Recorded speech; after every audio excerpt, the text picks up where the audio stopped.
After criticism, reading Cgtn.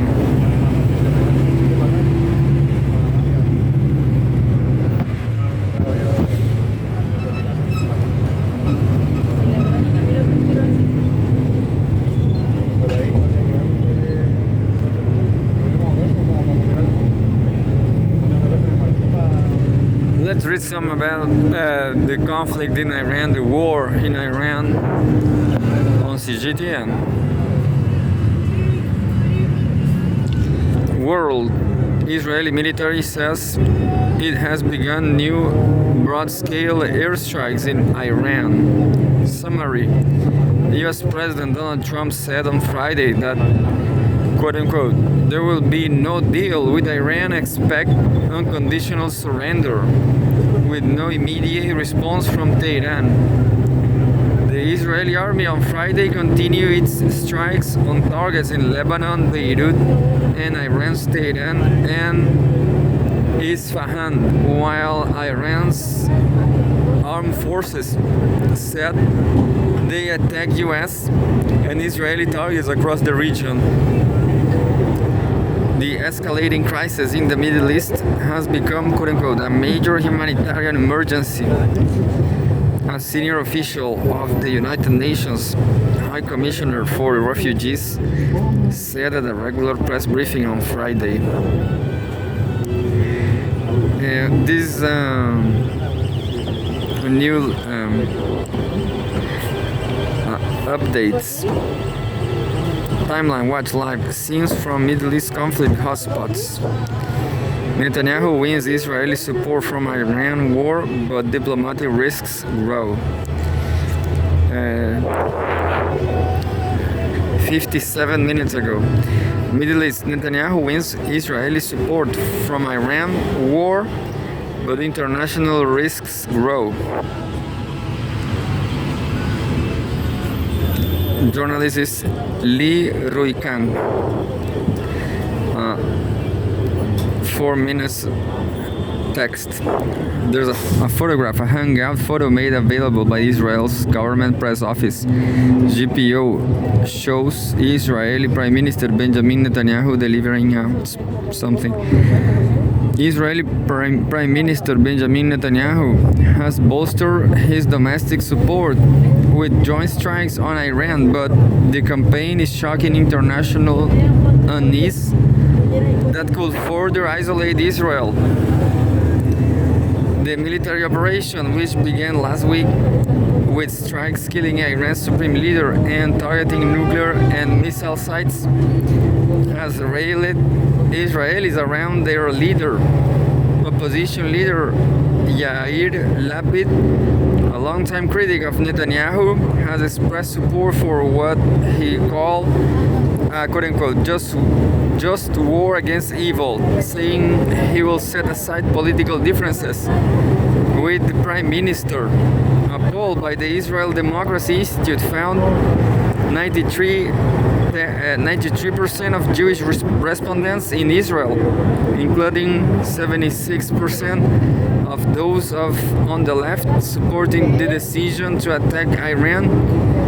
This surge in approval has helped Netanyahu pivot from domestic criticisms, with many seeing the operation as fulfilling his decades-long warnings about Iran's Ring of Fire, quote-unquote, Ring of Fire encircling Israel.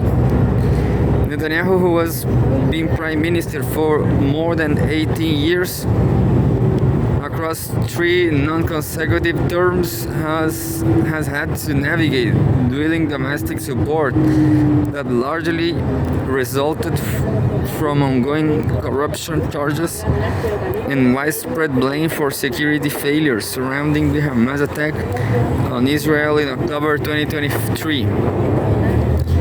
The conflict with Iran, however, has bolstered prospects for his political survival in an election year, with his Likud party gaining more seats in a recent poll. In Washington, however, the war appears to have eroded Israel's traditionally strong political backing. debate around the military strikes intensified after comments by U.S. Secretary of State Marco Rubio suggest the U.S. move preemptively because it expects Iranian retaliation following a planned Israeli strike. The remarks fueled speculation across Congress and the political spectrum that Israeli calculations had shaped the timing of the U.S. decision to enter the conflict. Both President Donald Trump and Rubio have since rejected that narrative, insisting the strikes were ordered to counter what they believe was an immediate Iranian threat, but this claim did little to quell growing bipartisan unease. Some lawmakers argue that if Trump acted without clear U.S.-centric objectives, it risked blurring the line between defending American interests and entering a regional war on behalf of an ally. This episode was revived calls in Congress for stricter war powers oversight and added to broader debate about the costs of deeper U.S. involvement in Middle Eastern conflicts. The dispute has also reverberated with Trump's own political base. Part of the quote-unquote America First movement, which has long opposed overseas military entanglements, reacted sharply to suggestions that U.S. forces might be drawn into a conflict driven by Israel's security calculations. There was a video of a U.S. Marine saying exactly this. This is not an American war, and nobody wants to fight for Israel anyway. Parts of the American First movement, which has long opposed overseas military entanglements, reacted sharply to suggestions that U.S. forces might be drawn into a conflict driven by Israel's security calculations.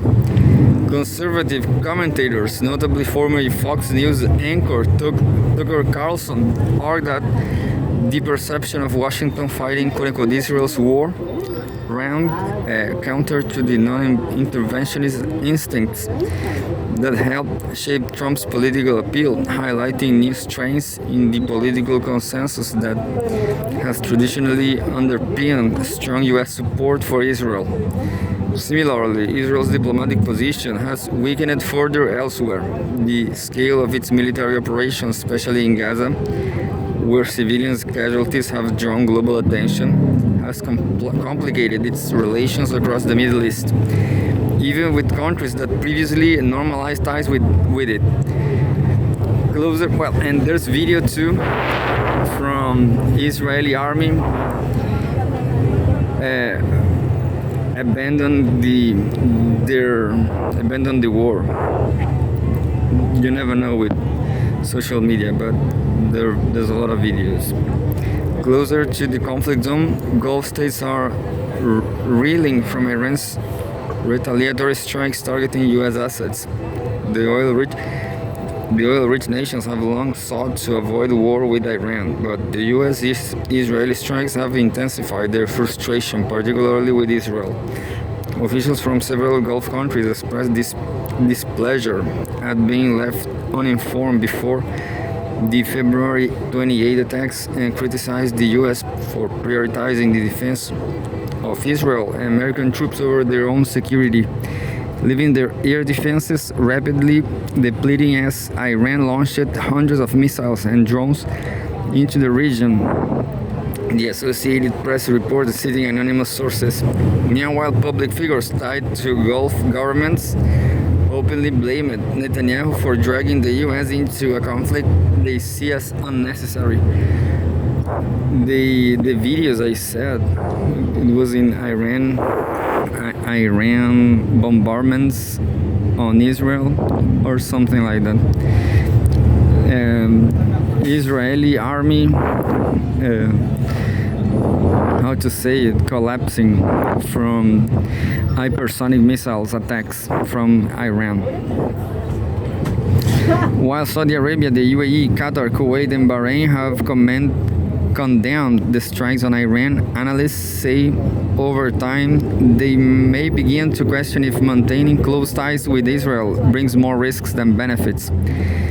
If the war, which is already expected to last 4 weeks, drags on with no resolution, with the Strait of Hormuz and much of the Gulf's airspace closed, both the US, but mainly Israel, will be held responsible, end quote, wrote Josie Meckelberg, a senior consulting fellow from the Middle East and North Africa program at Chatham House on its website. The U.S.-Israeli operation has once again reinforced the perception that Israel acts, quote-unquote, under U.S. protection with disregard for international law and lacking any legal basis for its military adventure, end quote. Meckelberg added, Middle East on Cgtn. I'm going to try to read some fresher. There's no fresh news. There's just videos, streamings. Who carried out airstrike on Iran school? Israel, I guess, is it? Yeah, I'm going to live here.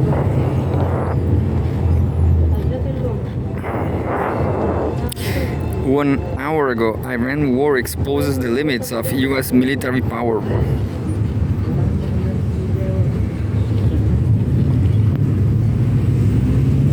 This is a huge article, 9 minutes from Shu Weijun. Iran war exposes the limits of U.S. military power. Really? I thought America was winning.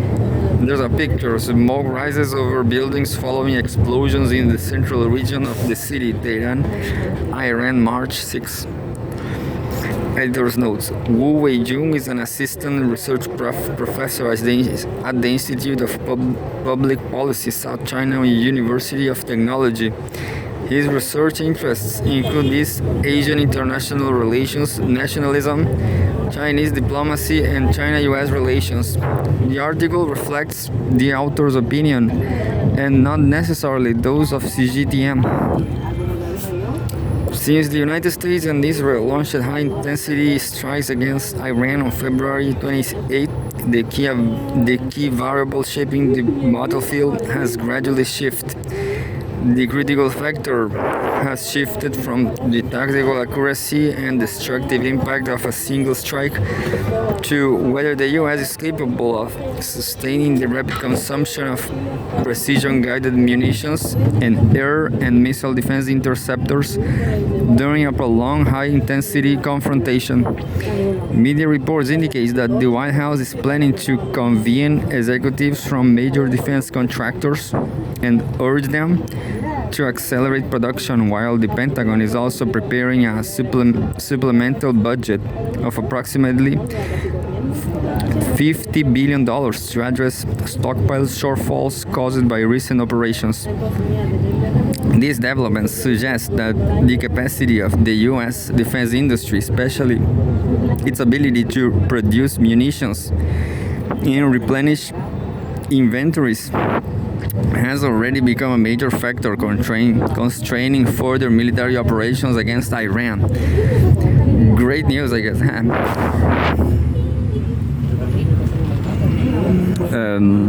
Real-world constraints on U.S. military strikes against Iran.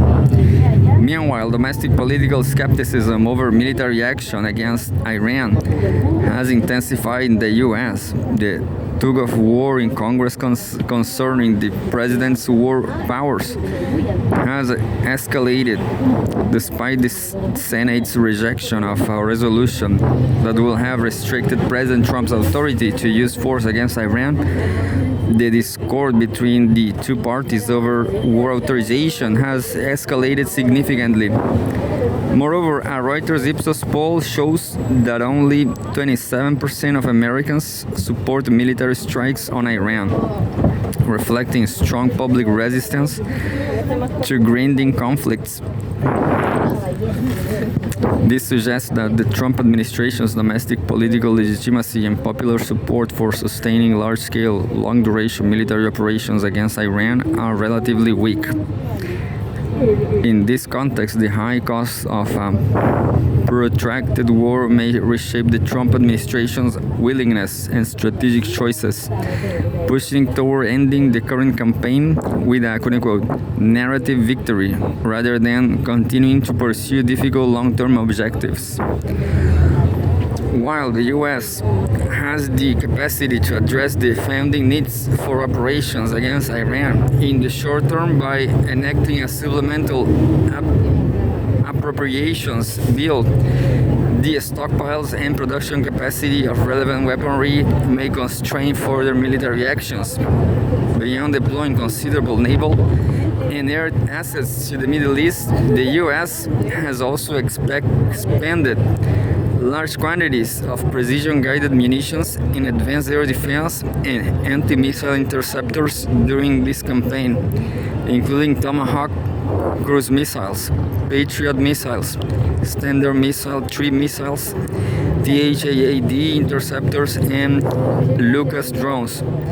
According to the Washington Post, the U.S. is depleting its stock of precision weapons and sophisticated air defense missiles at a striking pace, which could force the U.S. military to, quote-unquote, prioritize which targets to intercept within days. That's interesting, isn't it? In the end, if you have a big dog, you can win a war. Because those sophisticated munition, there's not munition forever. These key weapons share several characteristics: high production costs, low manufacturing rates, and lengthy replenishment cycles of stockpiles. Given the current conflict's ammunition expenditure far exceeding expectations, the defense industry's production capacity will soon become a strategic constraint limit the sustainability of U.S. military operations against Iran. It is true that, relying on its globally leading military capabilities and vast strategic reserves, the U.S. could, if determined to pursue a long high-intensity campaign against Iran, sustain battlefield consumption in the short term by reallocating munitions from stockpiles positioned across different theaters. However, this quote-unquote robbing Peter to pay Paul approach to inventory allocation will directly erode the U.S. military's strategic reserves for higher intensity scenarios, resulting in irreversible strategic depletion of its global military posture.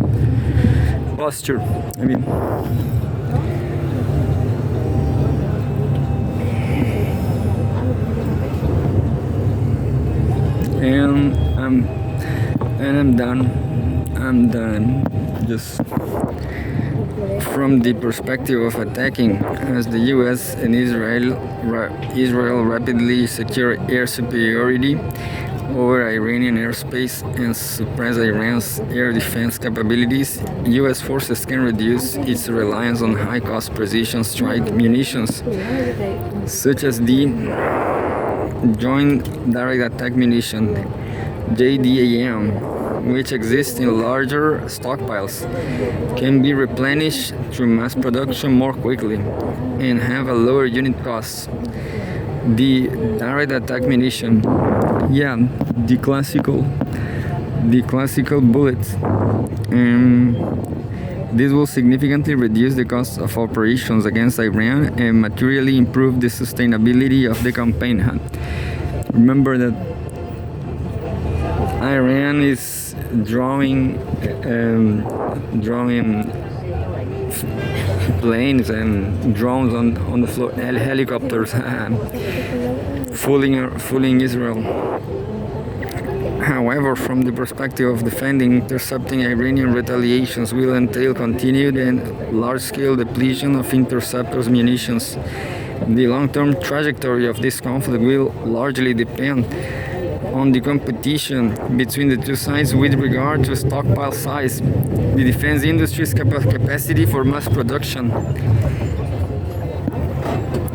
and and its core military production capabilities. This will fundamentally weaken Iran's counter-strike capacity.